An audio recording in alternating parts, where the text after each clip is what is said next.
For years, we've been hearing companies talk about being green or eco-friendly, but let's be honest, how much of that was just talk? Well, the game is seriously changing.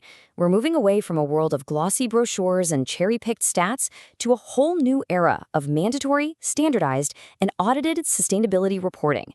So let's break down what this massive shift is all about. All right, here's our game plan. First, we'll look at what was so broken about the old way of doing things. Then, we'll get into the new European rulebook that's turning everything on its head. We'll see how it actually works with two very different companies, compare what their reports tell us, and then wrap up with why this huge shift in transparency really matters to every single one of us. So, first up, let's set the stage. Why was this change so desperately needed in the first place? I mean, think about it. It sounds like a simple question, right? But the answer has been anything but.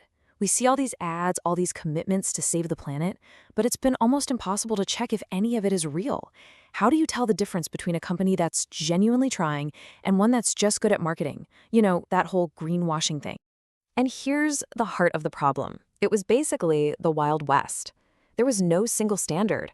Companies could choose if they wanted to report, what they wanted to report, and how they wanted to spin it. That meant you could never really compare apples to apples. It made it super easy to shout about the good stuff and just not mention the bad stuff. But now the definition of what counts is getting way broader and a whole lot more serious. Under the new European standards, impacts means all of this. And the key words here are, well, all of them. Actual and potential, negative and positive, short, medium, and long term. There's nowhere to hide anymore. We're going from a curated highlight reel to the full, unedited documentary. So, what's the fix for all this confusion? Well, it's a new set of rules called the European Sustainability Reporting Standards, or ESRS for short. And honestly, the best way to think about them is like a nutrition label, but for a company's total impact on the world. And the scale of this change is just massive. First off, it's mandatory for about 50,000 companies. No more opting out. Second, the data is standardized, so you can finally make those real apples-to-apples comparisons. And third, this is huge. It's being treated with the same seriousness as financial reporting. We're talking third-party audits.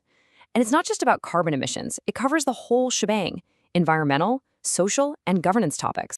Okay, now at the very core of all this is a concept that is a total game changer.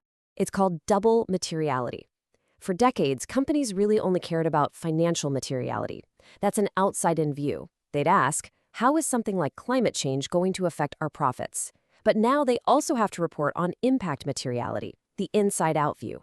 Now they have to ask, how are our operations affecting the climate and the people out there in the world? They have to report on both. It's a gigantic leap in accountability. Okay, so that's the theory. It all sounds great, right?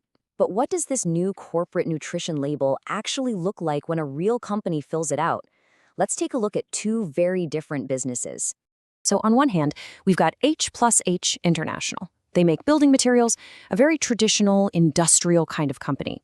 And on the other hand, we have Ørsted, a global giant in offshore wind power. One is in what you'd call heavy industry, the other is on the cutting edge of the green transition. But guess what? They both have to play by the exact same rules now. Let's start with H plus H. So what's with the 46%?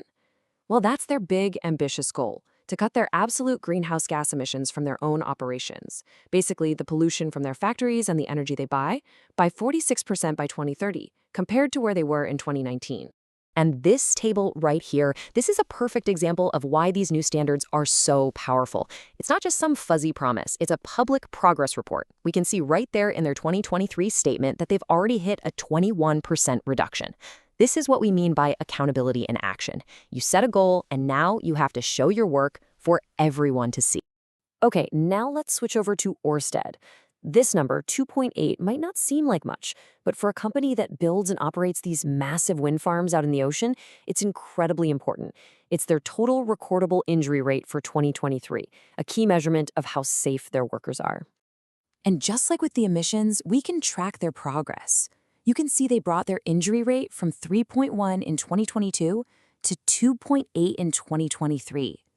This is such a great example of how the S in ESG, the social part, is getting just as much attention as the environmental stuff.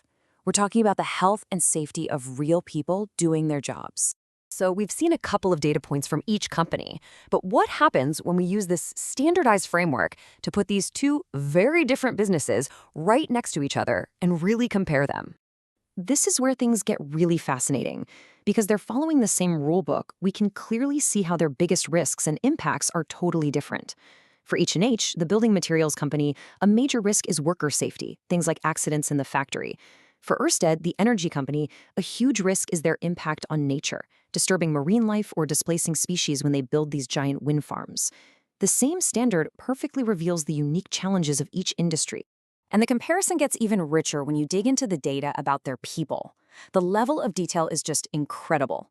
For example, H+H reports that almost half its workforce is over 50. They also show their gender pay gap actually went negative, meaning women earned more on average after some restructuring. Meanwhile, Ørsted shares its target for women in the workforce and how far they have to go, right next to an employee satisfaction score that they benchmark against other top companies. This is exactly the kind of transparent, comparable social data we've just never had before. Okay, so we've seen the rules, we've seen the reports. Let's just step back for a second. Why does any of this really matter to you and me? Well, for one thing, it's interesting that the companies themselves, like H+H says right here, are actually welcoming this change. They get that having a single, tough standard makes their own efforts more credible. It helps them move sustainability from being just a PR thing to a real core part of their business strategy. And this is absolutely critical. This information isn't just for Wall Street traders. The standards literally define who the users of these reports are, and just look at this list. Of course it's investors, but it's also unions, nonprofits, governments, academics. It's all of us. This data is becoming a public good.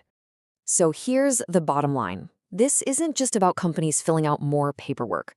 We are watching a fundamental, tectonic shift in corporate accountability. For the very first time, a company's impact on the planet and its people is being tracked, standardized, and audited with the same level of seriousness that we've always expected for its financial performance. And that really leaves us with one last big question. Now that this flood of transparent, comparable data is becoming available, the power starts to shift. For the first time, we can all scrutinize, we can compare, and we can make truly informed choices. So the question isn't, what are companies telling us anymore? The real question is, now that we can see everything, what are we going to demand?